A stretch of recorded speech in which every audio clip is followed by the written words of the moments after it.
Every morning when Luna needs to leave the barn, our donkey, Petey, is running there to get her. He brays up a storm and she follows his sound. And when the day is over, Petey leads her back to her stall.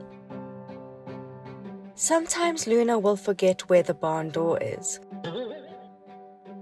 So Petey will always go back and fetch her to make sure she knows her way. When people see Petey and Luna, they can't believe their friendship. But we did not expect that either from a donkey and a blind horse.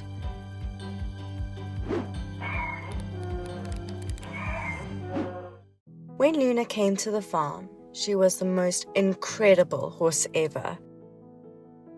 For 3 years, it was just one adventure after another. Until I started noticing how she would get lost at times. We called a vet to come in and check her out. Maybe there was something with her memory. And she told us that she had a condition called moon blindness. It was only going to get worse, so we needed to come up with a plan.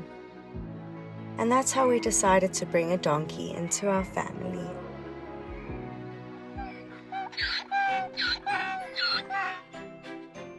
When Petey arrived, he was still a baby, only 8 months old. But he instantly gravitated towards Luna. It was almost like he knew she needed him. And the first day I took the horses out for a graze, Petey went straight into the barn to get his new sister. He quickly got a hang of everything. And ever since then, Petey has been Luna's personal navigator. It's unbelievable.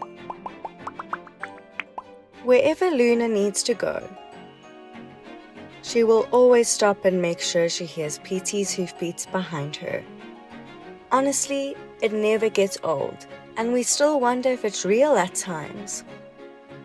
Regardless, you will never find one without the other. Seeing how animals that are so different can help each other, and watching how Petey has helped Luna conquer her blindness is truly amazing. They have brought endless joy into each other's lives. And I know that Luna will be forever grateful to have Petey as her guiding light. Who ate the bunny? Jazzy just always wanted to go up and say hi. She knew there's a little bunny there, I need to be careful. If Coconut was under Jazzy's feet, Jazzy would just freeze. She would not move. This would be in the National Geographic. The bunny might have been annoyed at her sometimes, like, hey, just leave me alone. And Jazzy was like, no, play with me. It was pretty cool to see that friendship form like that.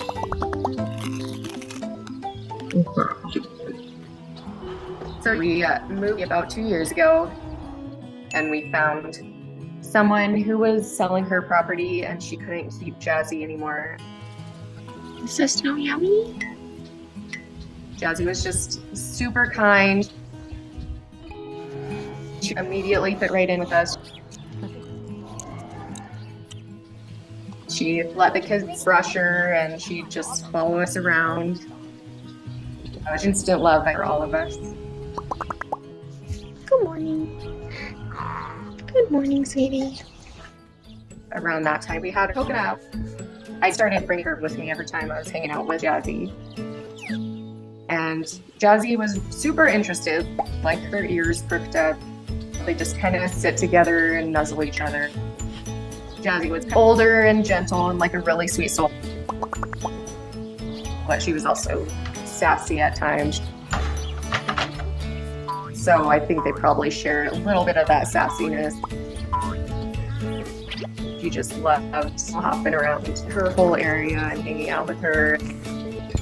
Hey, Coconut. What are you doing? But 2 months after I discovered friendship, Jazzy had liver failure. And she started going downhill pretty quick. Jazzy, Jazz, come on! Jazzy! So I brought Coconut in to see her. She was in so much pain, she wouldn't really interact. But I could tell she was happy to see her little bunny friend. And then we had to say goodbye to Jazzy after that. I've tried to kind of bring her around our little horse. It's not the same. I don't think that's going to be a friendship that's easily replicated. It was one of those special things you come across every once in a while. Hey, Cash! Hi! The biggest question I get asked all the time is, how on earth do you have a donkey in the house? Have you ever seen a donkey with hiccups? But he's very much adapted to our life inside.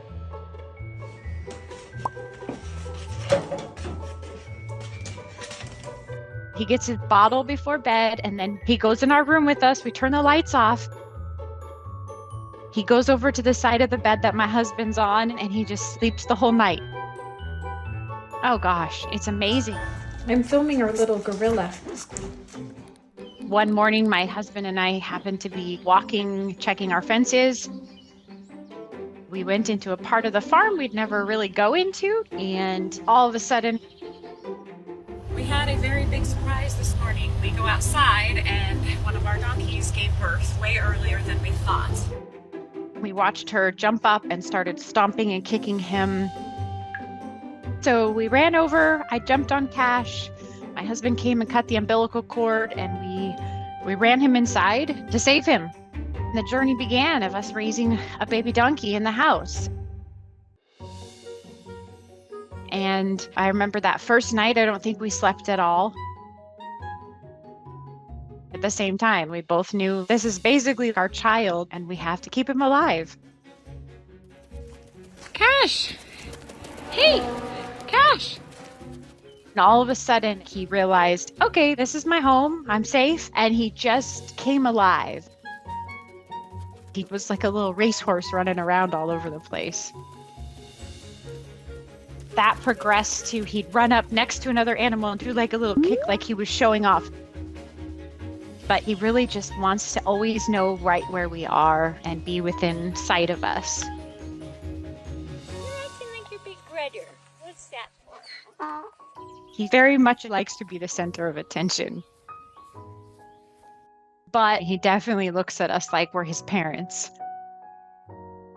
I'm just in love with those little tiny hooves. Just such an incredible experience to have him inside in our day-to-day life.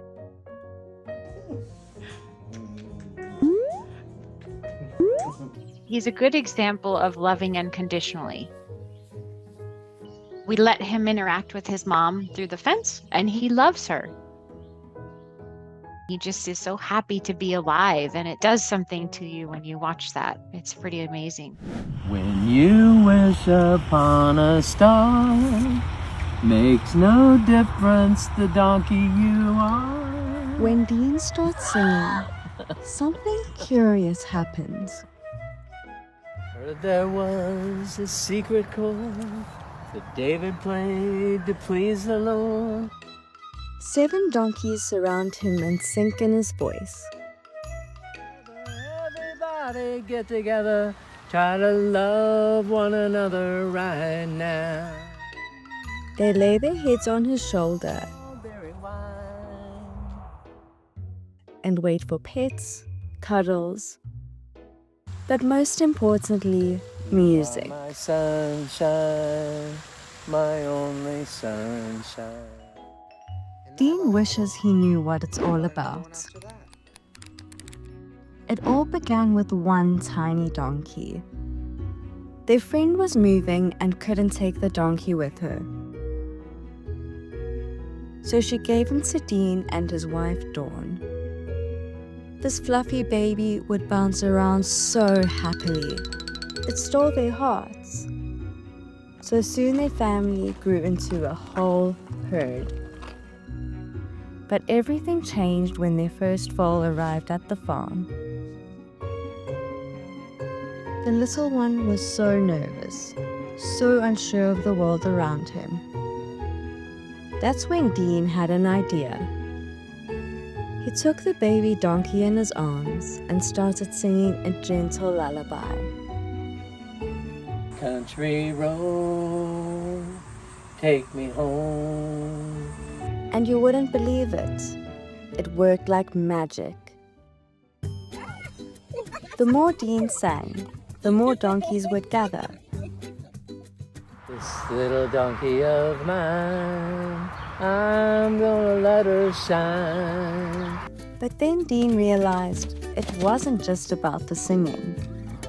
These amazing creatures simply craved his love and attention, and each one hopes for his warm cuddles.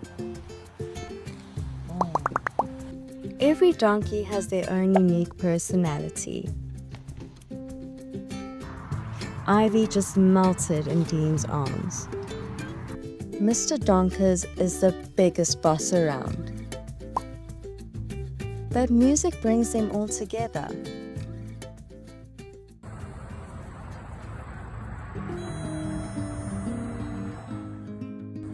These cute donkeys have brought so much joy into Dean and Dawn's lives.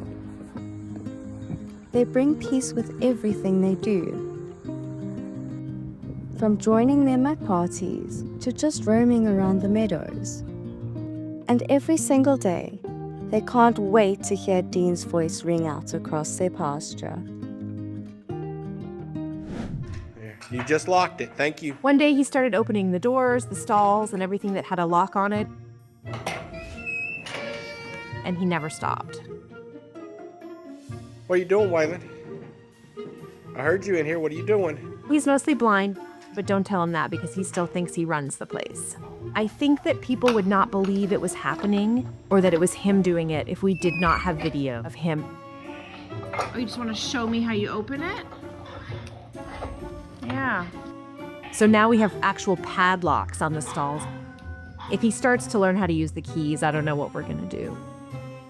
It's also so clever and so funny that you can't really stay mad at him. And I have no idea how he figured it out. Before Waylon got here, life hadn't been kind to him. Donkeys are often shipped up to Canada for meat, and another rescue stepped in to bail Waylon and some other donkeys out. When we arrived to meet the donkeys, we learned that Waylon was being bullied pretty badly. He had all sorts of health issues. He is now mostly blind.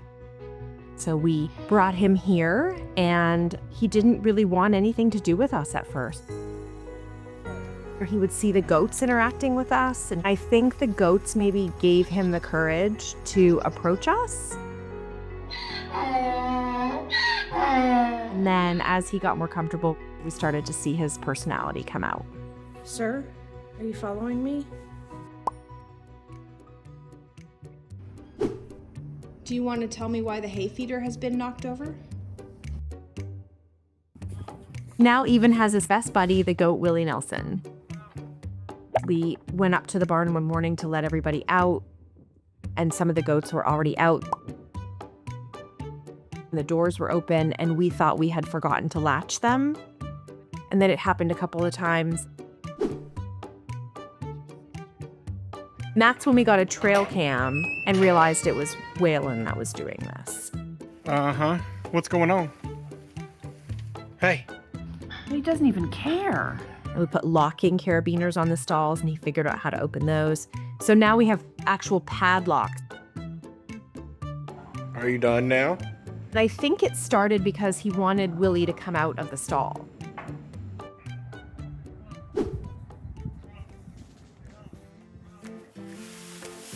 It's a privilege to have an animal and to care for an animal like Waylon. That's the one you want. Seeing him transform from a very scared, sick donkey to a really beautiful, healthy animal is the best feeling.